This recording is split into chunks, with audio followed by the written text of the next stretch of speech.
Hello everyone, David Ostrowski here, CIS 2534 and Data Structures Algorithm, Analysis of Algorithms. This recording we're looking at Chapter 7 content again, our second recording, looking at sorting algorithms. So let's get started. Pretty familiar with the sorting problem at this point, right? You're going to have an input of a sequence of numbers. Could be also be sorted by a number of different means of comparison. Could be alphanumeric digits, or characters. The output is a permutation or reordering following a given sequence, right, as defined. Not necessarily less than, they'd be ordered greater than, so forth. Structure of the data. The numbers to be sorted are typically part of a collection of data called a record. Each record contains a key, and that would be valued, the value that would be sorted. This would be compared against the data. Here, when the keys are rearranged, the data associated with the keys must be rearranged. So we can use pointers. It's going to help save time in terms of these operations. Where do we do this? Because sorting is everywhere, right? And there's a number of situations that we can encounter. Do we have randomly ordered keys? Are all of them distinct? How large is the set of keys? Do we need a specific performance? And are various algorithms suited than others? Obviously they are, right? I'm just going to look at the suite of algorithms. Now, kind of more related to the architecture, we have some definitions here. We have an internal sort where all the data to be sorted might be internal in the memory. It could be sorted externally on perhaps another device. In some cases, you may need extra space to sort with a specific size.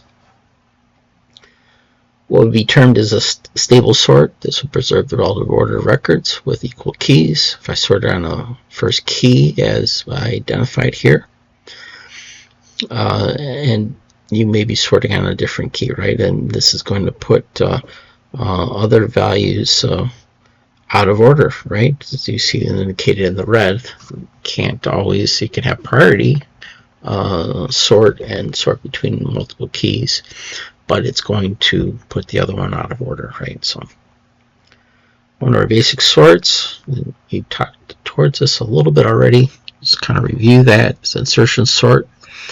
So include sorting a hand of playing cards. Is start with an empty left hand and the cards facing down.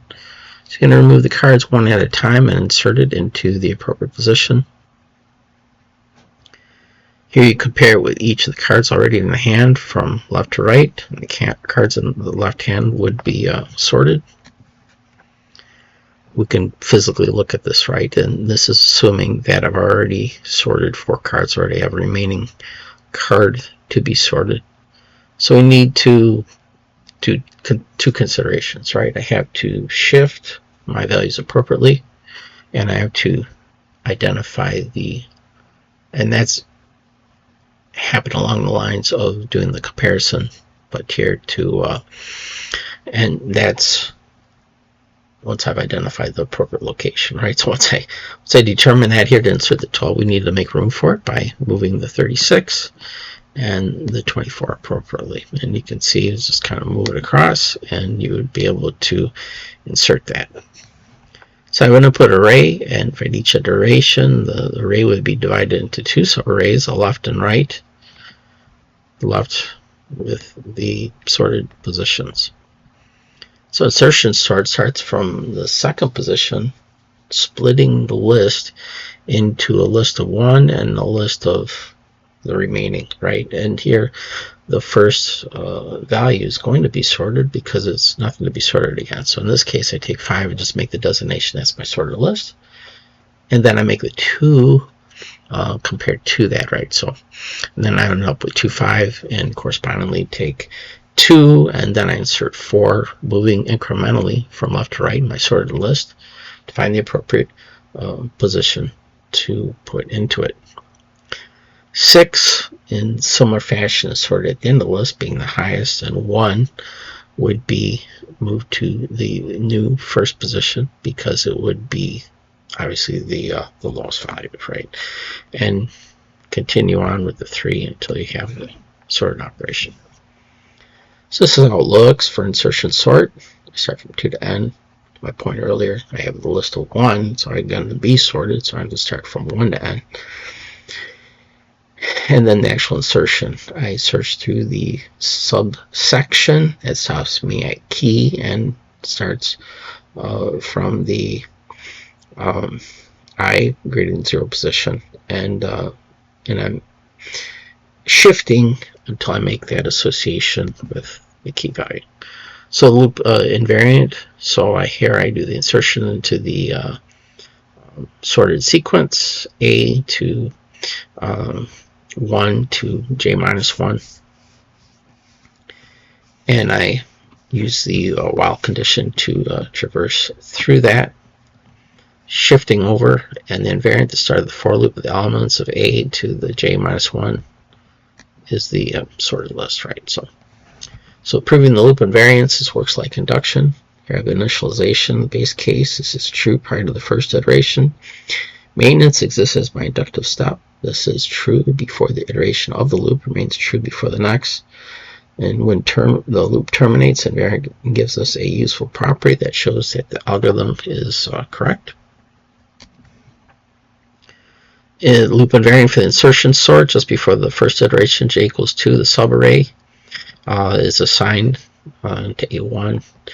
And again, the original element is sorted, obviously, right? So moving forward, the while inner loop, this moves appropriately by 1 position to the right until the proper position key is found. And then the key is inserted into that position. The outer for loop ends when j equals n plus 1 and j minus 1 equals n. Replace the n with the j minus 1 in the loop invariant.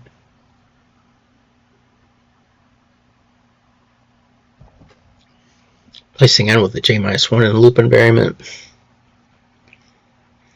And when it completes, then the entire array is sorted, right? So at the start of the for loop, the elements are in sorted order. Insertion sort 2 to n, again, kind of repeating here. In this case, we put the cost associated times and build up the summations appropriately, just eyeballing it. You can have the appreciation that the second loop internally, in most cases, obviously it's not going to run the full length of n, right? Because at least through most of the operations, because you're going to have a subset. So it's not going to be complete. Big old n squared is not the best approximation in all cases, right? Best case, if the array is already sorted, you're going to be doing very little testing, and actually could be determined as the with the theta operation of n. Okay, but that may not be, again, it comes down to your specific data set.